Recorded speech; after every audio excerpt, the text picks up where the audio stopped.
we saw that, the results of the first year, we said, it can't be true. It can't be true. We have to continue one more year to examine more men to see if there had been some kind of bias or something like that, because we really didn't dare to believe in the results.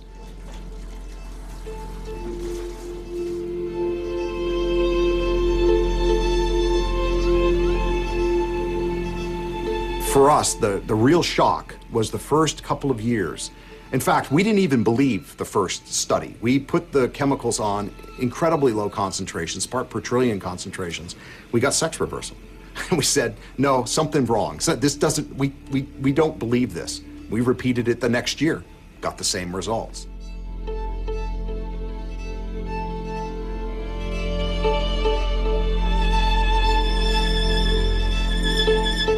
In our modern world, we have 85,000 chemicals in commerce, most of which we don't know anything about. We don't know their carcinogenic potential, their reproductive potential, their effect on our immune systems, on our metabolism, and so on. So we need to get busy and start understanding what we're being exposed to, because we're all in this massive experiment, if you will.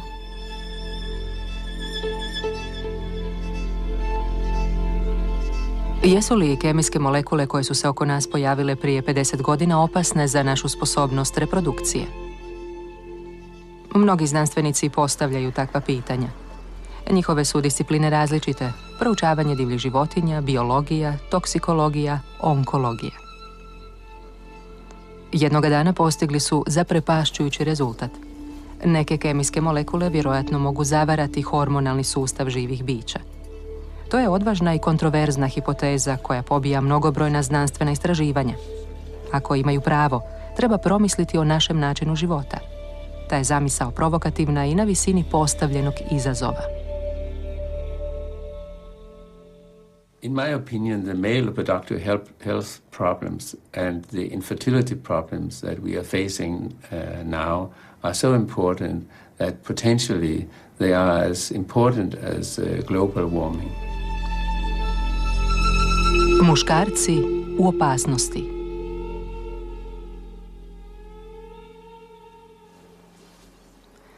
Sve se događa početkom 90. godina u sveučilišnoj bolnici u Kopenhagenu. Niels Skakebak, liječnik i znanstvenik, suočen je sa sve većim brojem slučajeva raka testisa ili neplodnosti.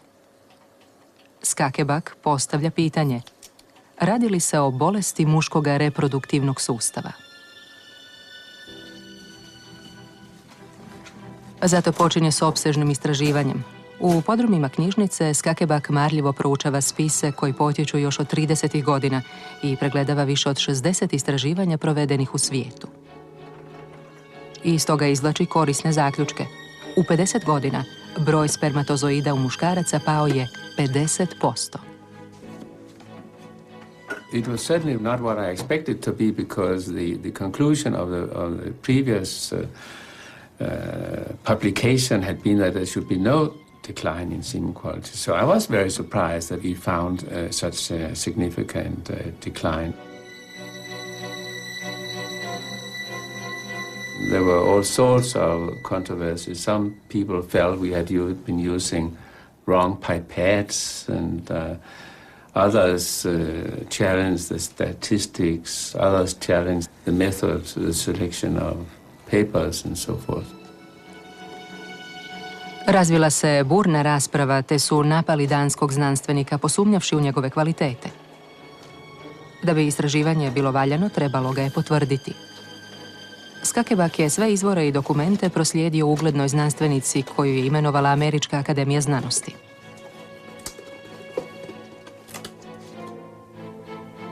It seemed a big decline, 50% in sperm count in 50 years. It seemed implausible.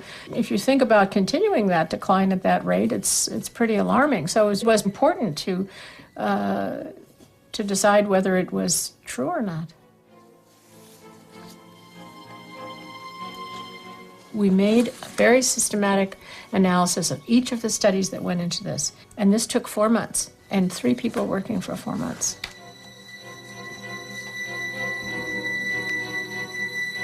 I was very surprised that after all that work and everything we did, that we should come up with almost exactly the same overall decline that had been published.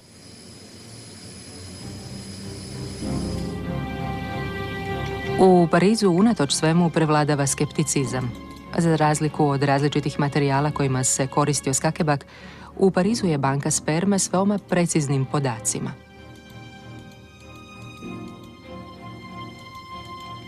On s'est dit, on va analyser nos données, ça portait sur plus de 1300 hommes, si je me souviens bien. Et au départ, on partait, nous, avec l'idée qu'il n'y avait pas de modification à la qualité du sperme. Et qu'on allait démontrer que sur 20 ans, dans une ville comme Paris, il n'y avait pas eu de changement. C'était un peu notre idée de départ.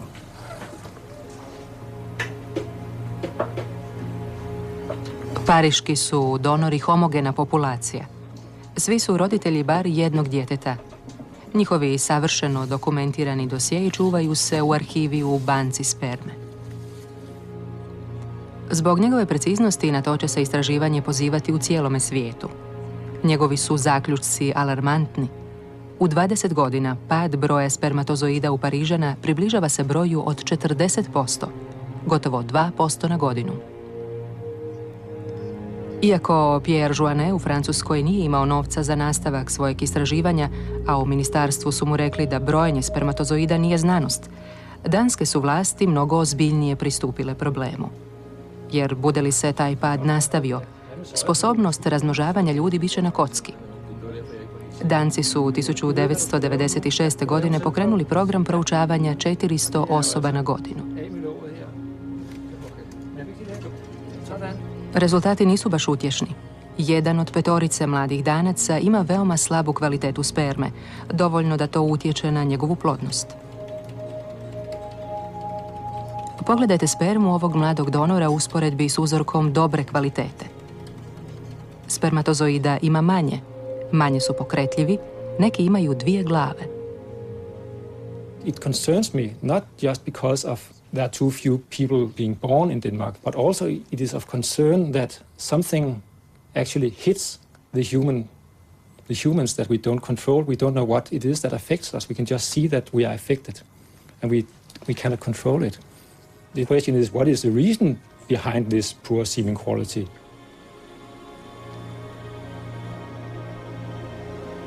Zašto je kvaliteta sperme tako loša?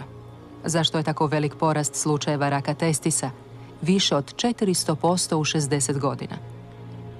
I zašto se javljaju urođene genitalne malformacije kod dječaka, kao što su nespušteni testisi?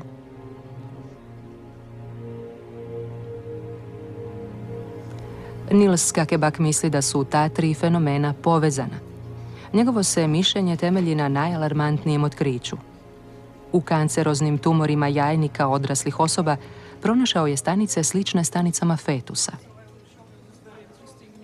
Kao da je nešto zaustavilo njihov razvoj u majčinoj utrobi. To znači da bi mogla postojati veza između događaja pri rođenju i onih u odrasloj dobi.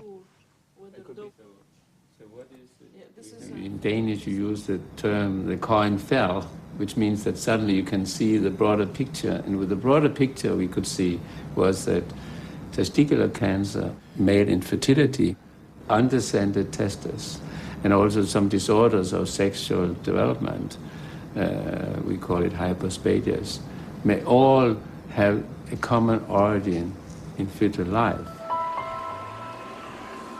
Rak, smanjenje broja spermatozoida i genitalne malformacije vjerojatno su dakle povezani sa sindromom koji Skakebak naziva TDS, testikularni disgenetički sindrom. Richard Sharp već 30 godina surađuje sa Skakebakom kako bi razradili teoriju o TDS-u. Sharp ustrajava na važnosti podrijetla toga sindroma, fetalnom razdoblju i presudnoj ulozi hormona tijekom toga razdoblja.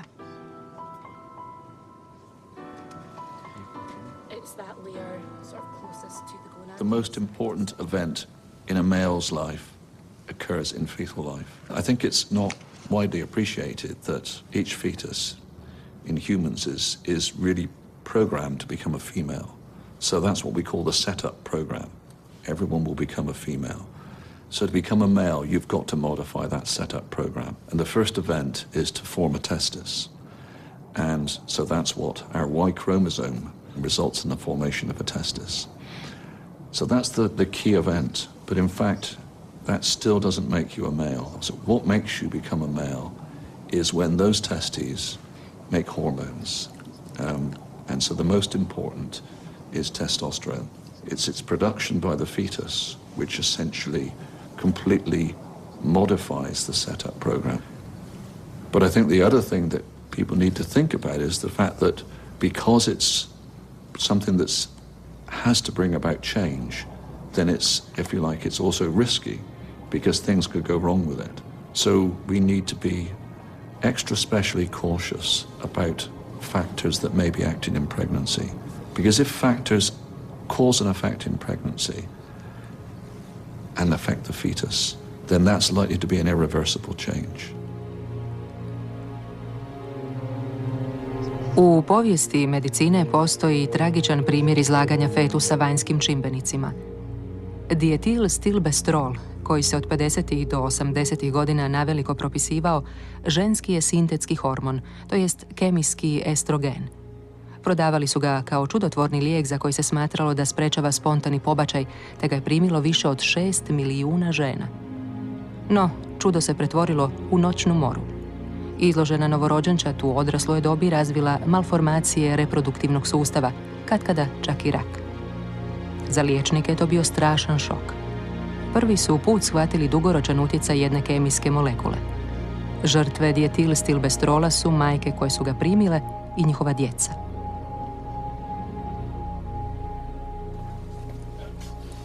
Ako sintetski hormon poput dietilstilbestrola može uvelike promijeniti reproduktivni sustav djece, je li moguće da i druge molekule imaju sličan učinak?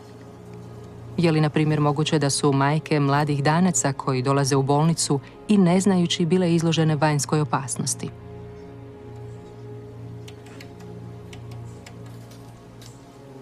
It has to be a genetic cause or environmental cause. No other possibilities.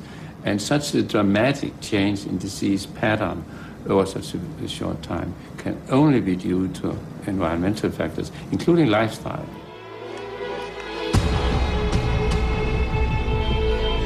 Ako je okolina uzrok tomu, gdje se skriva ta tiha opasnost?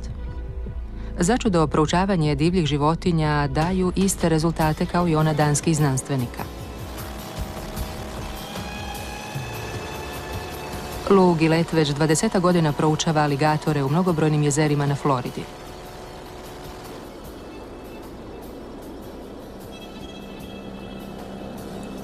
Prije nego što postane krvoločna i strašna životinja koja kraljuje u vodi, aligator je krhko biće, zaštićeno tankom ljušturom.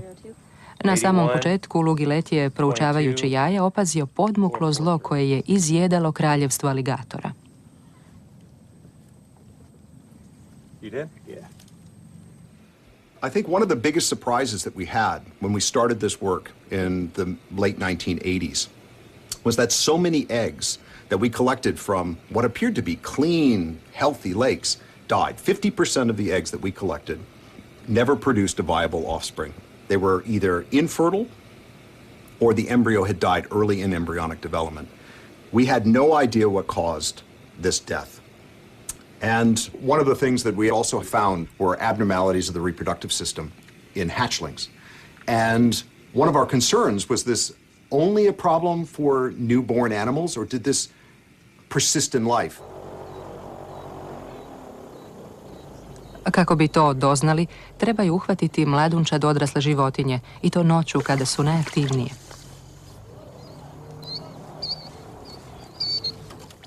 Kod novorođenčadi kod kojih postoje nepravilnosti, Lou Gillett izmjerio je razinu testosterona, toga poznatog muškog hormona koji je prijeko potreban za pravilan razvoj mužjaka. Njegova je razina nevjerojatno niska. Može li se mužjak s tako niskom razinom testosterona normalno razvijati? Uz mnoge druge analize Gillett mjeri i penis mladih aligatora. Iznenađenje. Polovica aligatora jezera Apopke ima 25% manji penis u usporedbi s normalnom veličinom. From our perspective as scientists, low testosterone implied not just small penises, but many, many things, probably change in behavior, change in secretions of other organs all over the body. So for us, it's one data point. Of course, for the public, small penis size became probably the most famous finding that we have. And it's also become a bit of a joke because people can talk about alligators with little penises, but it's not a joke. It's a serious endpoint, which implies to us that these animals are seeing a lifelong abnormality in their hormones. Je li to zbog promjena u prehrani, u temperaturi, zbog onečišćenosti? Jezero Apopka, jedno od jezera u kojima je Gillette uočio najviše takvih životinja, nekoliko godina prije onečistio je insekticidom. No ako je vjerovati analizama, voda je opet čista. Zašto su onda životinje u jezeru mnogo godina poslije još patile od toga? The moment that I realized we had something unique was I was sitting in a conference listening to Professor Howard Byrne give a talk about DES daughters, DES mice. And when he showed those slides of the ovary, I realized that the abnormalities that he had in the mouse that were similar to the abnormalities in the human female, the little girl that had been exposed to estrogens, were identical to the abnormalities I had in my alligators that had not been given a drug, that had not been given estrogen that I knew of, but had the exact same abnormality. And at that moment, I realized that we had this incredible similarity. I mean, it was the same pathology. And then the question was, well, where in the world were my alligators getting estrogen from? Gillette je pronašao ostatke pesticida u tijelima životinje. Jesu li ti pesticidi djelovali kao estrogen, ženski hormon? We actually know what kinds of chemicals are on the contaminated lakes, so we take clean eggs, eggs from our best lakes, and we treat them. And then we ask, okay, by applying these chemicals to these eggs, can we cause the abnormalities that we actually see on the contaminated lakes?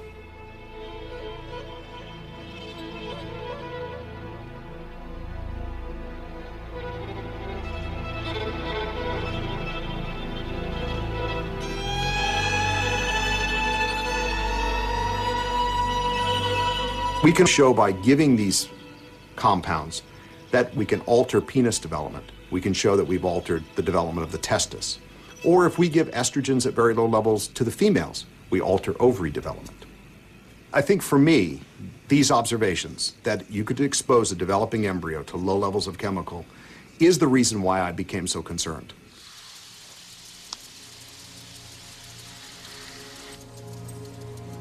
Ako određene kemikalije koje proizvodi čovjek mogu djelovati poput hormona, posljedice su velike. U prirodi nalazimo ostatke kontaminatora različitih vrsta. Mogu li oni utjecati na cijeli ekosustav?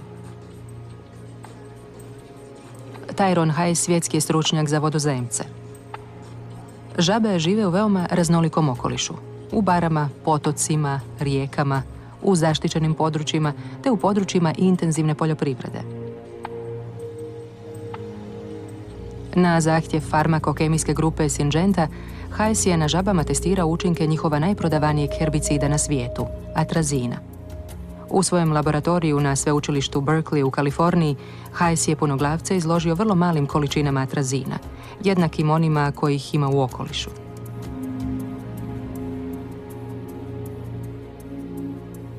When we first did the experiment, my laboratory technician would come to me and say, "Oh, we got this result." I said, "I don't believe it." And then, I cover up all the IDs on the slides and go, "Do it again." So he doesn't know which ones he's reviewed before. And he does it again. I go, "Oh, he can do the same thing again." Then I get another, maybe student, go, "Okay, analyze this and tell me what you get." And you get the same answer over and over again, then you start to believe it's real.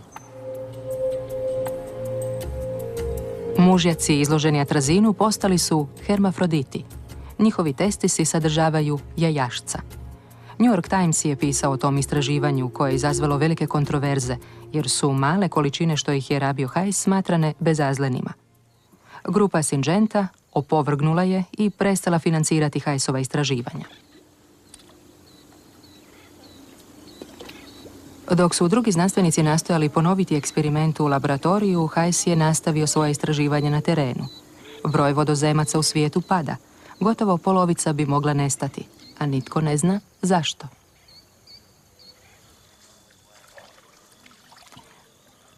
Tyrone Hayes pronaći će indicije pregledavši stotine bara.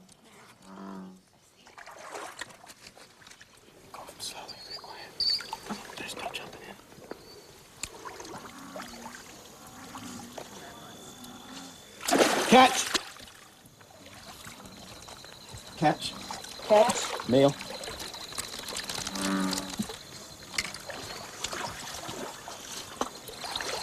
Posvuda skuplja žabe i uzima uzorke.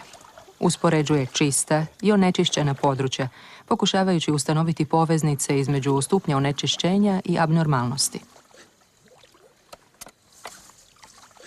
I would never say that atrazine is the sole cause of amphibian decline, but pesticides have a critical role, maybe not all, but in many amphibian declines, I believe that the data suggests that exposure to pesticides can make you more vulnerable to reproductive abnormalities.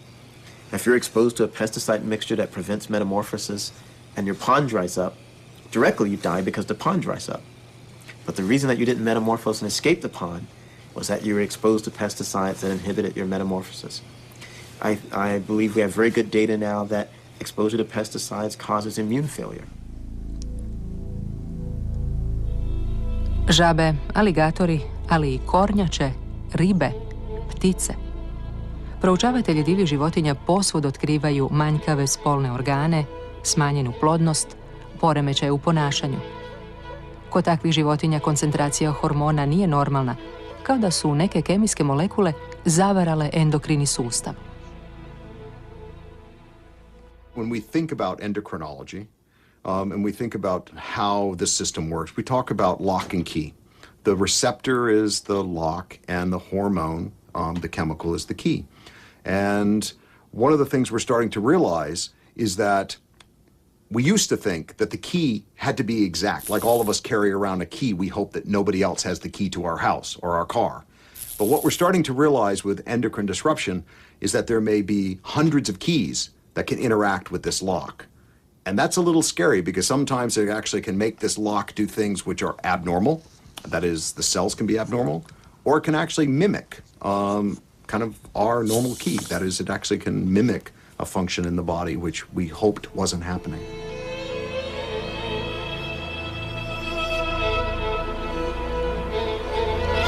Je li pad broja mnogih životinjskih vrsta donekle izazvan djelovanjem endokrinih disruptora? Sve više istraživanja upućuje na to. No u cijelom svijetu muškarci i žene izloženi su istim proizvodima.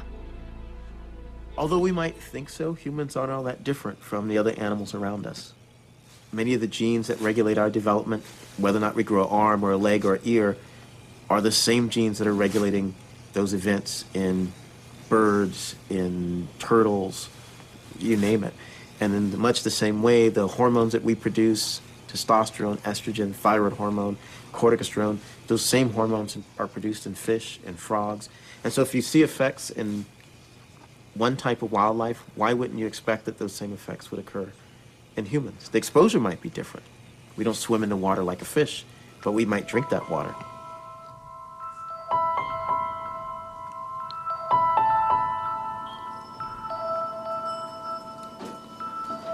Otkako je potvrdila Skakebakovo istraživanje o smanjenju broja spermatozoida, Shanna Swan istražuje moguće uzroke toga fenomena. Ona smatra da ako okolina igra neku ulogu, moraju postojati geografske razlike. Zato je izabrala 4 grada, 2 megalopolisa, New York i Los Angeles, te 2 grada u ruralnom području, Minneapolis i Kolumbiju. Usporediše kvalitetu sperme muškaraca koji žive u tim gradovima.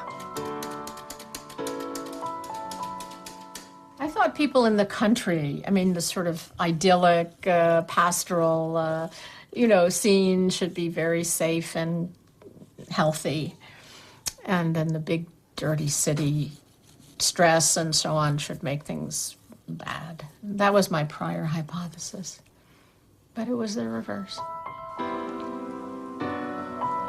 Na kraju se pokazalo da muškarci koji žive u gradskim područjima imaju više spermatozoida i to pokretljivijih nego muškarci koji žive u Kolumbiji, u ruralnom području.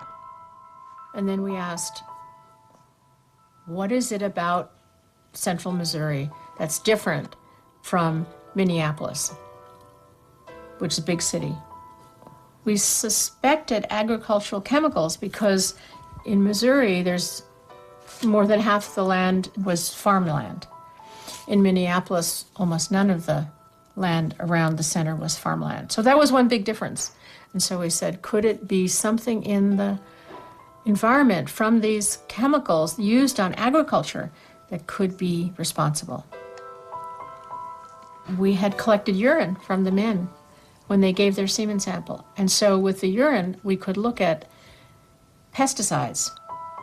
And what we found was that in Missouri, where the men who had worse semen quality had higher levels of agricultural pesticides compared to men who had good sperm quality. Tijekom godina ostaci pesticida bili su glavni predmet u istraživanjima endokrinih disruptora. No, jesu li samo oni odgovorni za to?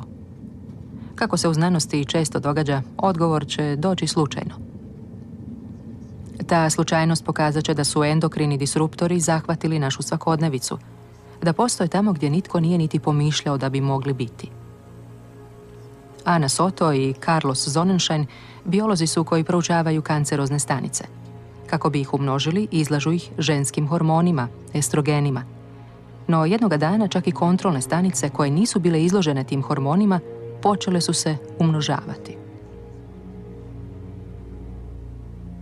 It looked like all the cells were exposed to hormones, even the cells that we haven't exposed to estrogens voluntarily. We couldn't understand that, so we repeated the experiment and we obtained the same result. And so we started to suspect that something wrong was going on.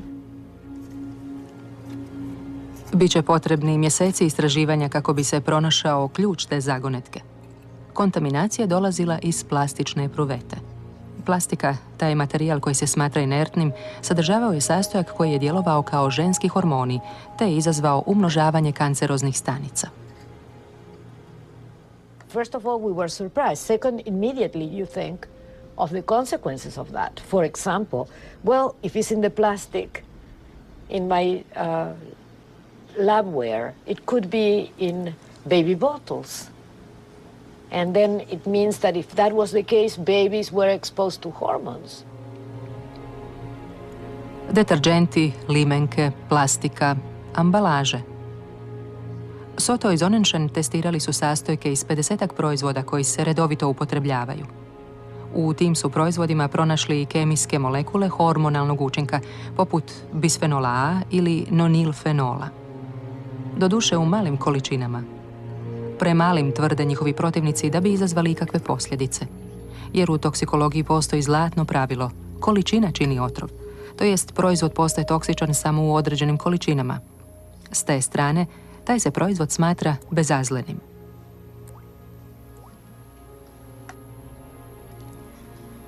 Mnogi znanstvenici smatraju da to pravilo ne vrijedi za endokrine disruptore. U njihovu se slučaju ne radi toliko o količini, koliko o trenutku izloženosti i njezinu trajanju. Zato su Soto i Sonnenschein odlučili napraviti pokus s bisfenolom A. Štakorice će tijekom trudnoće izložiti tom inertnom sastojku nađenom u plastici.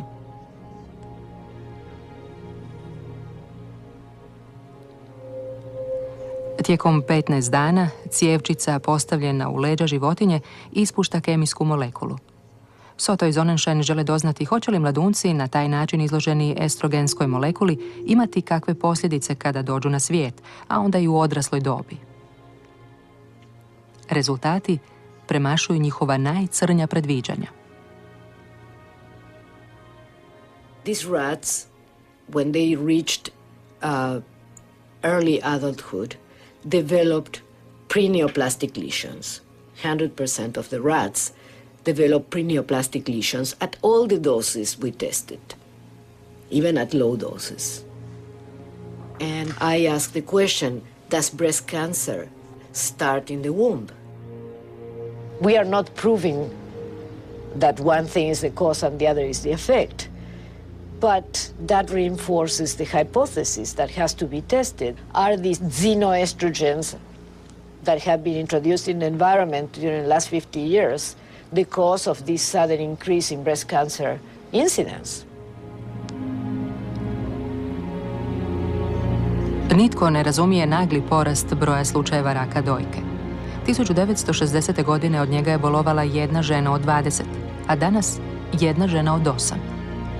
Za tu vrstu raka, koja je osobito osjetljiva na hormonalne promjene, teza o endokrinim disruptorima nudi mogući trag. Naime, mnogobrojne kemikalije hormonalnog učinka postoje u ljudskoj krvi, te napredak u njihovu otkrivanju danas omogućava mjerenje razine tih molekula. Među najsumnjivijima su ftalati. Oni služe kao omekšivači plastike i fiksatori u parfemima, a ima ih u kozmetici, pokućstvu, omotima prehrambenih proizvoda, PVC-u, igračkama, majicama. U današnjem modernom svijetu nemoguće je ne biti izložen ftalatima. Neki od njih imaju toksičan učinak kada se radi o reprodukciji. Richard Sharp to zna. On rabi ftalate u svojim istraživanjima o donošenju mužjaka na svijet.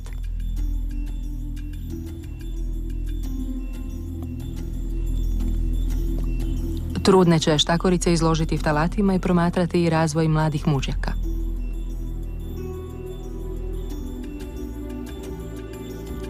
Ono što je ustanovio podsjeća ga na abnormalnosti kod mladih danaca koje je opisao Skakebak. Naime, štakori izloženi ftalatima u majčinoj utrobi dolaze na svijet s genitalnim malformacijama, a broj njihovih spermatozoida u odrasloj dobi je smanjen.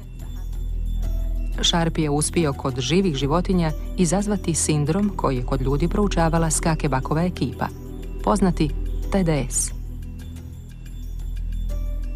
Our results produced the best verification of the TDS hypothesis, because they say that you can create it in a normal animal if you have exposure to an environmental chemical, and that you, when you do expose to this, you create a syndrome of disorders that is very similar to what we see in the humans. Ako velike količine ftalata izazivaju takve učinke kod štakora, što kod ljudi uzrokuju manje količine kojima su izloženi svaki dan? U Kopenhagenu je prije 10 godina provedeno istraživanje. Pratili su 2000 žena tijekom trudnoće te su im vadili krv kako bi utvrdili kontaminaciju ftalatima, ali i drugim poznatim endokrinim disruptorima, kao što su pesticidi ili usporivači plamena. Pomoću redovitih konzultacija, danski su liječnici pokušali ustanoviti vezu između izloženosti majke kemikalijama i razvoja dječaka. What was a surprise when I read Richard Sharp's results was that what happened in rodents fitted with the clinical work I'm doing. That was a surprise to me, that it fitted so well. If I look back at the history of my cohort study, I found more than I thought I would find. For one thing, I found all the chemicals in the breast milk that I looked for. And I found many associations between cryptorchidism and these chemicals, or between hormone production and these chemicals. So I am not in doubt that the human body, the human testis, is vulnerable to these chemicals. We want to follow these children through puberty and see what happens in puberty when all the hormones have to get active again, and hopefully we see them when they're big enough to give a semen sample, if it has also an effect on semen quality. That's the fear we have, that the effects we see now will actually last throughout your life, that they will have an effect also on adult function of these boys. S druge strane Atlantika i Shanna Swan izmjerila je izloženost trudnica ftalatima, a zatim je pregledala i djecu. Došla je na originalnu ideju da na djeci primjeni način mjerenja uobičajen za glodavce, ali koje još nije izvedeno na ljudima. Anogenitalna udaljenost. Kod ljudi, kao i kod štakora, ta je udaljenost u prosjeku 2 puta veća kod dječaka nego kod djevojčica. Njezino smanjenje moglo bi upućivati na feminizaciju. in rodents, this distance, this anogenital distance, is what they call a marker. It tells you that there has been something that has affected the testosterone, fetal testosterone. And so because these phthalates have been shown to affect fetal testosterone, we hypothesized that in humans that would also be the case, and that the boys would have a shorter anogenital distance. And that is what we saw. We found a shorter anogenital distance and a smaller penile size in boys whose mothers had higher levels of some phthalates. To istraživanje provedeno na ograničenom broju majki još se uvijek osporava. Moraju ga provesti i drugi znanstvenici. Još jedno pitanje danas glasi: odakle ftalati u ljudskoj krvi?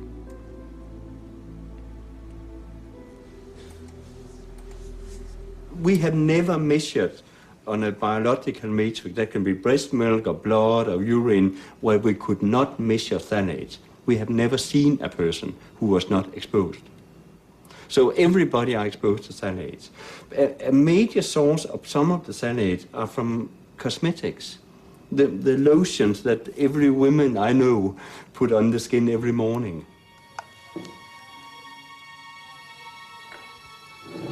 No, kamo odlaze ftalati sadržani u određenim kozmetičkim proizvodima? Ostaju li u tijelu ili brzo nestaju? Kako bi odgovorila na ta pitanja, Skakebakova ekipa upravo je provela istraživanje jedinstveno u svijetu.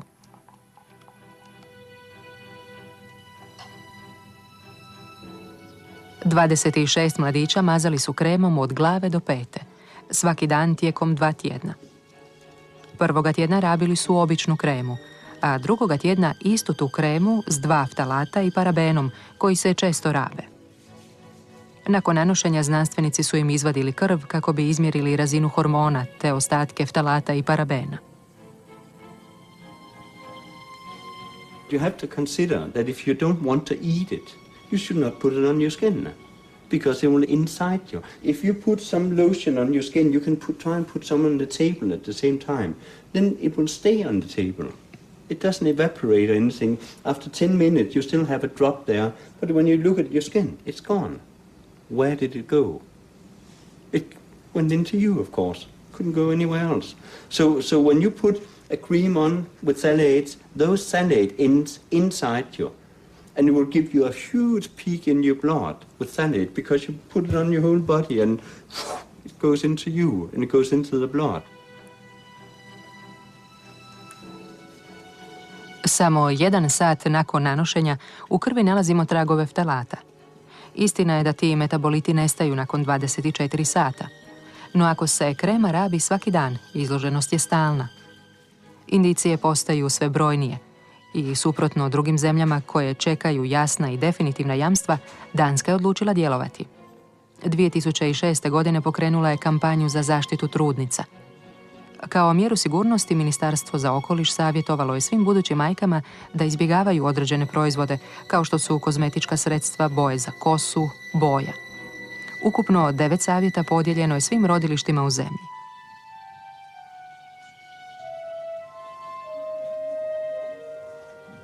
I think that there's more and more evidence that adult disease may have the origin in fetal life. It's not just testicular cancer. There are other types of diseases also. A metabolic syndrome. It's something we have to learn that is extremely important, that we take good care of our pregnant women.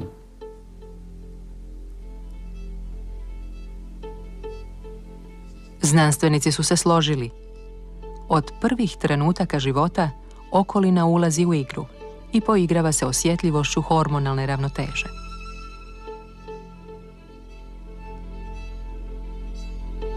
Upravo tijekom trudnoće mogla bi se pojaviti mnoga patološka stanja poput raka, bolesti imunološkog sustava, problema sa štitnjačom, dijabetesa. Popis mogućih bolesti u međunarodnim publikacijama sve je dulji.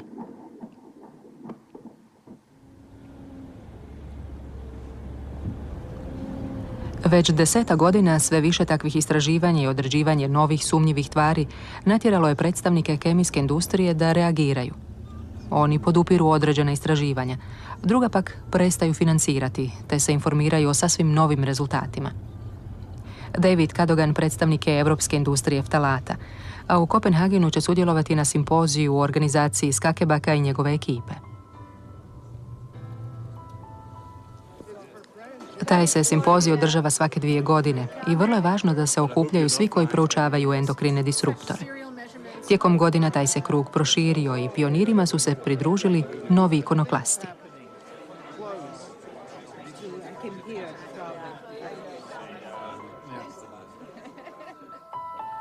Will breast cancer incidence be found to be increased in women exposed in utero to BPA 25 years from now?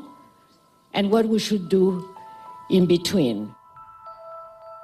Right, so I'm going to be talking about an animal model, and just to remind you really that the objectives of developing an animal model is to enable you to ask questions about human disorders that is impossible to ask in a clinical situation.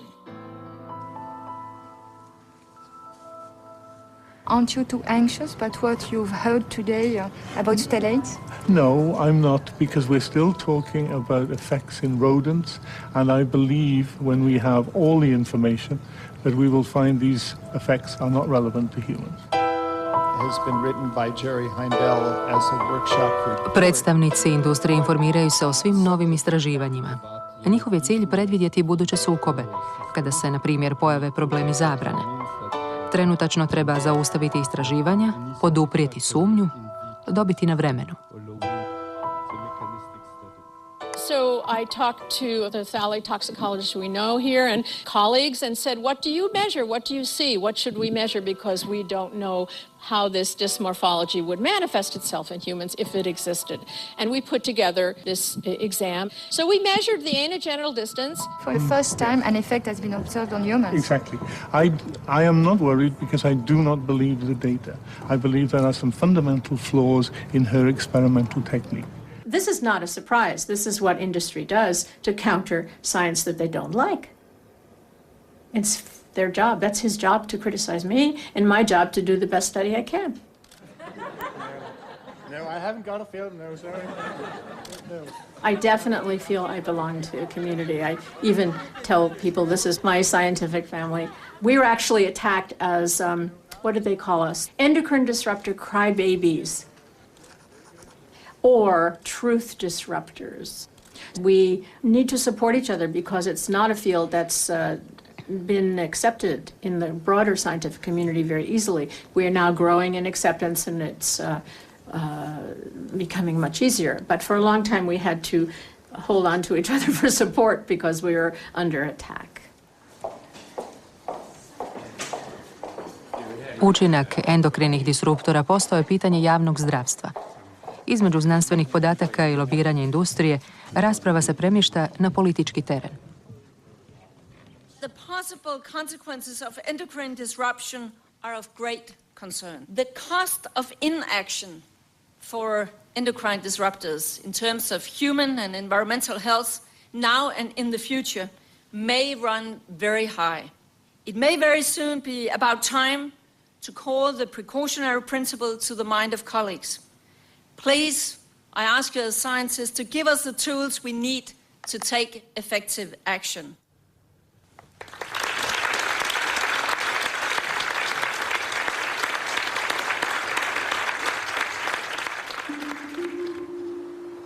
Kako ponuditi najbolju zaštitu od kemijskih tvari? Europski parlament donio je u prosincu 2006. godine novi propis o kemijskim proizvodima, direktivu REACH. U 11 godina morat će biti registrirano 30.000 tvari, među kojima naravno i endokrini disruptori. Industrijalcima, a ne više državnim vlastima, nalaže se da dokažu neštetnost svojih proizvoda. S tom odredbom, jedinstvenom u svijetu, REACH čini veliku prekretnicu što se tiče regulacije kemijskih proizvoda.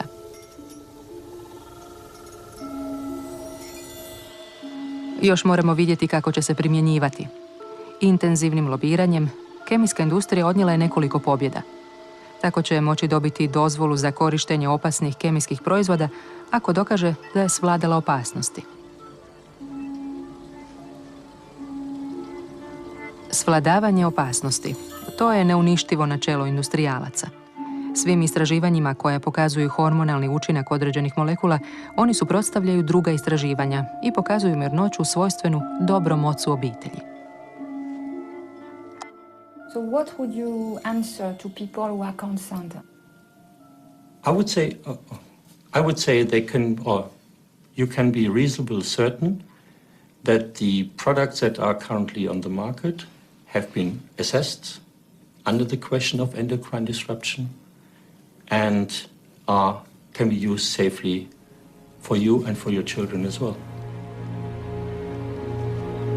2005. godine Evropska unija ipak je zabranila 6 ftalata u igračkama i proizvodima za djecu, koje znanstvenici smatraju otrovnima za reprodukciju.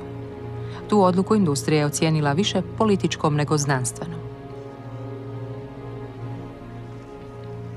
The Parliament took a policy decision, very much on the precautionary side, which we accept.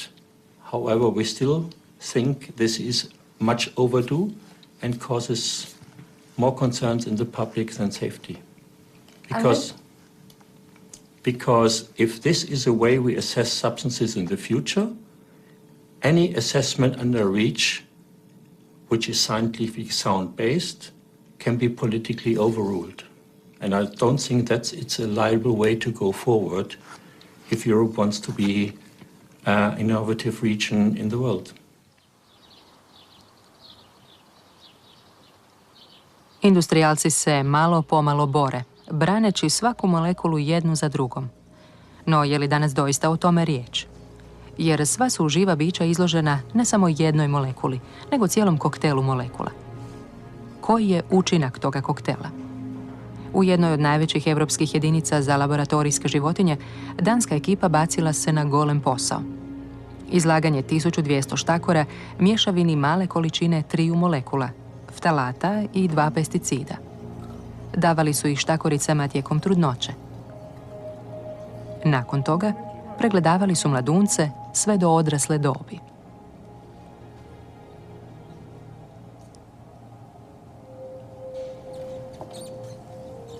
Rezultati su sasvim u suprotnosti s matematičkim načelima. Our results illustrate that 0 plus 0 plus 0 can give 7.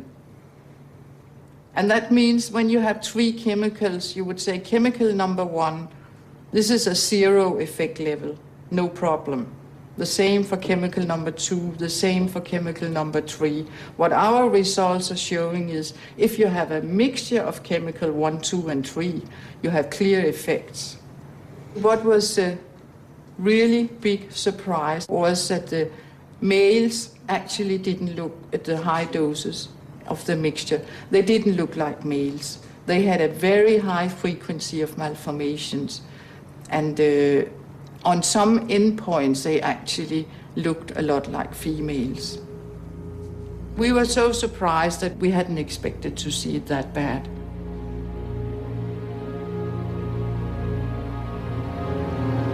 My main message would be that risk assessment without considering mixture effects underestimate the risk to humans.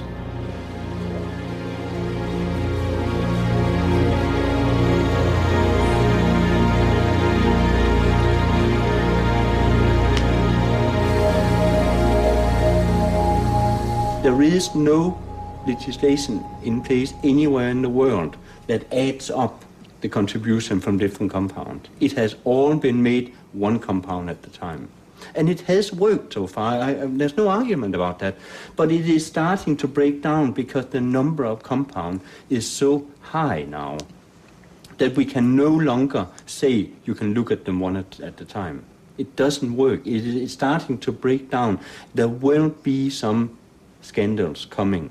I don't know when. It could be tomorrow, it could be in 5 years, but there will be examples where the combination of 1,000 compounds at a very low dose exceeds what we can repair in ourselves.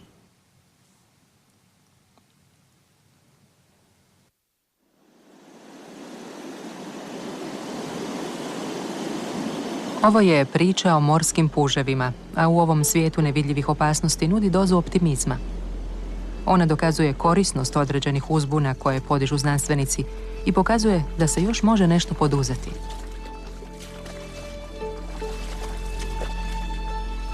Početak priče prilično je klasičan. Prije 20 godina biolozi su se bojali da će puževi postupno nestati. Pronašli su ženke s penisima i otkrili da je to uzrok pada broja puževa. U tom velikom metežu seksualnih odstupanja kakav je priroda postala, biolozi to nazivaju imposeksom. Kako nastaje imposeks? Istraživanja su upućivala na krivca u kemijskom koktelu u kojem su se kupali puževi. Bio je to sastojak boja za brodove, TBT.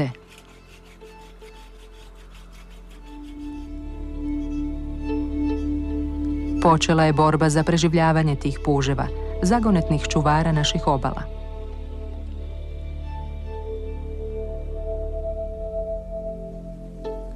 Konačno, Evropska je unija 2003. godine zabranila TBT.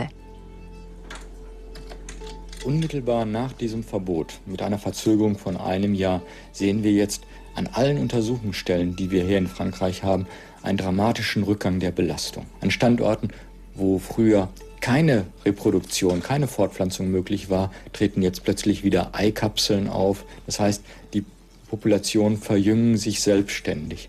Und das ist eigentlich ein Zeichen der Hoffnung. Und es zeigt vor allem, wenn wir einmal den Mut aufbringen, zu reagieren und notfalls auch mal eine Substanz zu verbieten, wie schnell dann letztlich die positive Wende zu erreichen ist.